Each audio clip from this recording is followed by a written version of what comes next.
नमस्कार विद्यार्थियों। पाठ 11 समता की ओर, जिसके कवि हैं मुकुटधर पांडे जी, और जिन्होंने इस कविता के द्वारा हमें यह बताने का प्रयत्न किया है कि शिशिर ऋतु में पड़ने वाले आंतरिक जो इतनी ठंड पड़ती है, परेशान प्राणियों तथा साधन संपन्न जो लोग रहते हैं तथा जो जिनके पास कुछ नहीं होता, उनका जीवन का एक बड़ा अच्छा चित्रण किया है। बहुत अच्छे से बताया है कि मनुष्य जब ठंड पड़ती है तो धनिकों पर क्या असर पड़ता है, गरीबों पर क्या असर पड़ता है।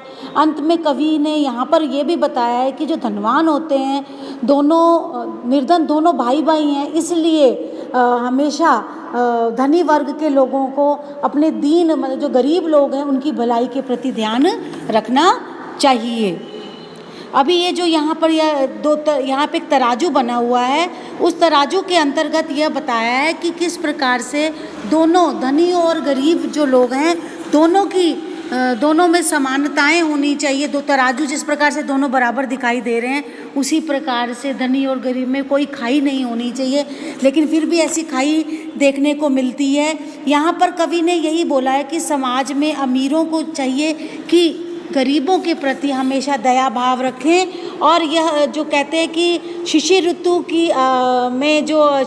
की जो उसे पूरे वातावरण को प्रभावित कर देती है, और उसका क्या असर होता है यहाँ पर बड़े अच्छे से जीवों पर असर होता है, मनुष्यों पर असर होता है, आकाश में भी चांद तारों पर भी इसका असर पड़ता है। तो वो समता का मतलब होता है बराबरी, समता का मतलब होता है बराबरी। तो अभी हम धीरे से हम शुरू कर रहे हैं कविता, आप लोगों ने ध्यान से इसको सुनना है। बीत गया हेमंत बरात, शिशिर ऋतु आई, प्रकृति गई द्रुतिहीन, नवनी में कुंजाटिक है छाई।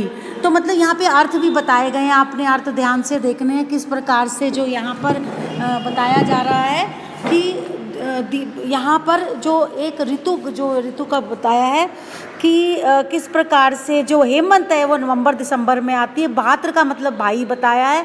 शिशिर जनवरी में होता है, बहुत ठंड पड़ती है जनवरी फरवरी। कोहरा मतलब फॉग छा जाती है।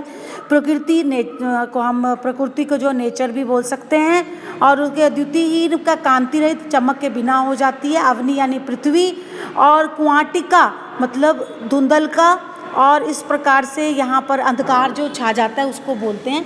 तो यहाँ पर पहले इसमें इसका अर्थ पढ़ेंगे। कवि कहते हैं कि शिशिर ऋतु, हमको पता लग गया कि शिशिर ऋतु कब आती है। जनवरी फरवरी में शिशिर ऋतु के भाई हेमंत का समय बीत गया। हेमंत मतलब नवंबर दिसंबर। अब शिशिर ऋतु का आगमन हो गया है। शिशिर ऋतु की जो कंपा देने वाली ठंड है, उससे प्रकृति का जो क्या है, अब प्रकृति की चमक, कांतिहीन मतलब चमक जो है खत्म हो गई है, और यह चमक रहित हो गई है प्रकृति, क्योंकि चारों ओर फॉग छाया हुआ है, और पृथ्वी पर धुंधलका मतलब चारों ओर धुंधला धुंधला छाया हुआ है। तो यहाँ पर हमने इसका अर्थ इस प्रकार से पढ़ा।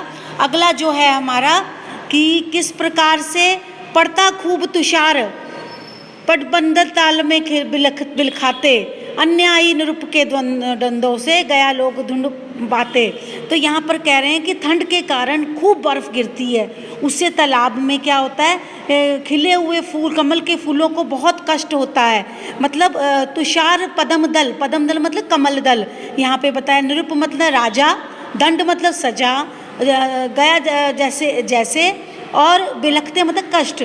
क्या होता है जब ठंड खूब पड़ती है तो खूब बर्फ़ गिरती है, इससे क्या होता है तालाब में जो खिले हुए फूल होते हैं उनको बहुत तकलीफ़ होती है। कवि कहते हैं ये कष्ट कुछ उसी तरह का है जैसे किसी क्रूअल अन्यायी मतलब निर्दयी और अन्यायी राजा के तरह तरह के दंड यानी पनिशमेंट्स की वजह से राजा की प्रजा क्या हो जाती है, बहुत दुखी हो जाती है। जैसे कमल दल जो क्या होता है, बहुत ज़्यादा फॉग जब बर्फ़ पड़ती है तो कमल के जो फूल होते हैं वो सूख जाते हैं और मुरझा जाते हैं। उसी तरह जब एक क्रूर राजा आता है उसके आने से भी बहुत ज़्यादा लोग दुखी हो जाते हैं। इसके आगे की ओर हम चलते हैं। अगले जो हम पढ़ रहे हैं निशा काल मतलब रात्रि का समय होता है। रात्रि के समय बहुत ठंड होती है। ऐसे समय लोग क्या करते हैं, अपने अपने घर में जाकर सो जाते हैं। क्या करते हैं, अपने अपने घरों में जाकर सो जाते हैं। पर ठंड से क्या होता है, ठंड के मारे बाहर जो कुत्ते हैं मतलब यहाँ पर कुत्ते जो बताया है, सियार मतलब सियार जो क्या होते हैं, जैसे जानवरों का बुरा हाल हो जाता है, ठंड तो उनके लिए भी होती है। ये असहाय प्राणी बेचारे रोते हैं, चिल्ला चिल्ला कर बहुत रोते हैं। तो ठंड का असर किस प्रकार से इंसानों पे तो पड़ता ही है, जानवरों पर भी पड़ता है। अगला जो है हमारा आधी रात को, अर्धरात्रि मतलब आधी रात, याद रखिए यहाँ पर आधी रात के समय पे क्या होता है, आधी रात को यदि कोई व्यक्ति घर के आंगन में आकर निर्जन आकाश पाताल की ओर देखता है तो वहाँ का दृश्य देखकर उसे भी डर लगने लगता है कि इतनी ठंड आ जाती है कि आकाश पाताल चारों ओर उदासी सी छा जाती है, खाली आकाश पड़ा होता है, शून्य गगन मतलब आकाश, गगन मंडल मतलब आकाश। और इस प्रकार से देखकर, लख मतलब देखकर वो भी घबरा जाता है, उसे डर लगने लगता है। तो अगला हम जो यहाँ पे बोल रहे हैं कि किस प्रकार तारे जब ठंडक पड़े इस मौसम में आकाश के तारे क्या करते हैं, तारे निपट बिल्कुल आकाश में तारे भी धुंधले दिखाई देते हैं। और वो बिल्कुल धुंधले मतलब यहाँ पर बताया है मलिन करके, और चंद्रमा का रंग पीलापन लिए हुए होता है, पीला रंग। तो यहाँ पे पांडु वर्ण बोला है, यहाँ पर पीला जो चांद जो है वो पीला छा हो जाता है, और चांद का रंग जो पीला वन लिए हुए सफ़ेद हो गया है। और उसे देखकर ऐसे लगता है जैसे किसी राज्य पर कोई राष्ट्रीय संकट आ गया है, कोई कष्ट यानी मुसीबत आ गई है, जैसे किसी राज्य पर मुसीबत आ गई है। तो अगला जो हम यहाँ पर पढ़ रहे हैं, अगले में छठा जो हमारे पैसे उसमें जो छठी उसमें आते हैं हम लोग, कवि कहते हैं कि शिशिर ऋतु मैंने आपको बताई है कि कब आती है। शिशिर ऋतु जो है जनवरी फरवरी का समय बहुत कष्टदायी होता है। ऐसी ठंड में क्या होता है, धनी वर्ग क्या व्यक्तियों को आनंद ही आनंद होता है, और उनका क्या होता है, वो बहुत धनिकों की मौज होती है, आनंद ही आनंद होता है उनको। क्या वो घरों में बैठते हैं, रात दिन मौज मस्ती करते हैं और प्रसन्न रहते हैं। लेकिन जो गरीब होते हैं, दरिद्र गरीब जो होते हैं, उनके भाग्य में क्या होता है, शिशिर ऋतु की ठंड का दुख ही दुख है। मतलब शिशिर मतलब ठंड का दुख ही दुख है। किस प्रकार से ये ठंड जो है सिर्फ गरीब व्यक्ति को ही दर्शाती है। आगे जो यहाँ पे बताया, वे खाते हैं हलवा पूरी। धनिक लोगों के तो मज़े होते हैं, पैसा खूब है, हलवा पूरी खाते हैं, ताज़ी दूध मलाई खाते हैं और ठंडक का आनंद लेते हैं। लेकिन गरीबों और दरिद्रों को सूखी रोटी मिलती है, उन्हें वो भी नसीब नहीं होती, उन्हें उपवास करना पड़ता है। तो हमने यहाँ पर किस प्रकार से पढ़ा। आगे, वे सुख में रंगीन कीमती ओढ़ें। ये धनिक लोग जो होते हैं इनके पास ठंड का कोई असर नहीं होता, क्योंकि इनके पास सब कुछ सुविधाएं हैं, मूल्यवान शालें हैं, दुशालें हैं, उन्हें उन पर ओढ़कर उनको कोई ठंड नहीं लगती, उन पर ठंड का कोई असर नहीं होता। लेकिन ऐसे समय में गरीब कांपते हुए शरीर, गरीब लोग तो जो है बुरी हालत होती है, उनके कांपते हुए दिन रात काटनी पड़ती है। और ऊपर से उन्हें ओस और पाले का मतलब जब ओस पड़ती है उसका जो ओस जब जो उसकी जो ठंडक होती है उसका सामना करना पड़ता है और बहुत ख़राब होती है। शिशिर ऋतु की जो ठंड होती है उसकी ठंड जो है हर कोई सहन नहीं कर सकता, गरीब व्यक्ति तो बिल्कुल भी नहीं।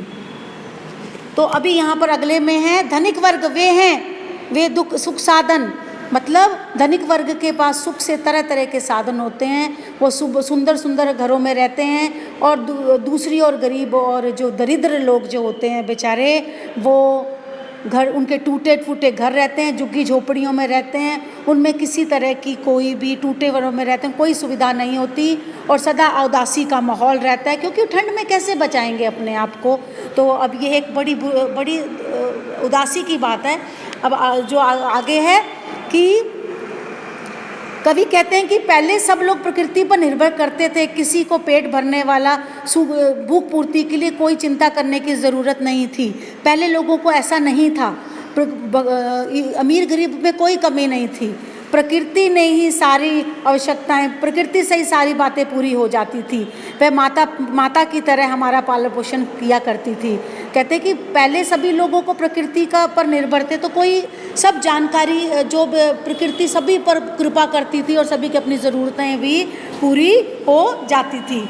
अंत की पंक्तियों में कवि कहते हैं कि मनुष्य मनुष्य में कोई अंतर नहीं होना चाहिए, सभी को आपस में मिलकर रहना चाहिए, भाई भाई का नाता, एक भाई का दूसरे भाई पर कुछ ना कुछ अधिकार होना चाहिए, धनिकों को चाहिए वो गरीबों की ओर देखें। इसलिए हमारे मन में एक दूसरे पर भला करने की भावना होनी चाहिए। हम चाहें तो गरीब जिनके पास कुछ है, वो अपने में से कुछ गरीबों को देकर उनका भला कर सकते हैं। तो हमारी इस कविता में बराबरी की ओर संकेत किया है कि अगर ईश्वर ने आपको बहुत अच्छे से पैसा दिया है, आपको सब कुछ घर है, सब कुछ है, लेकिन गरीबों के लिए अगर आप सोचें तो बराबरी रहेगी, तराजू के दोनों पलड़े एक जैसे रहेंगे।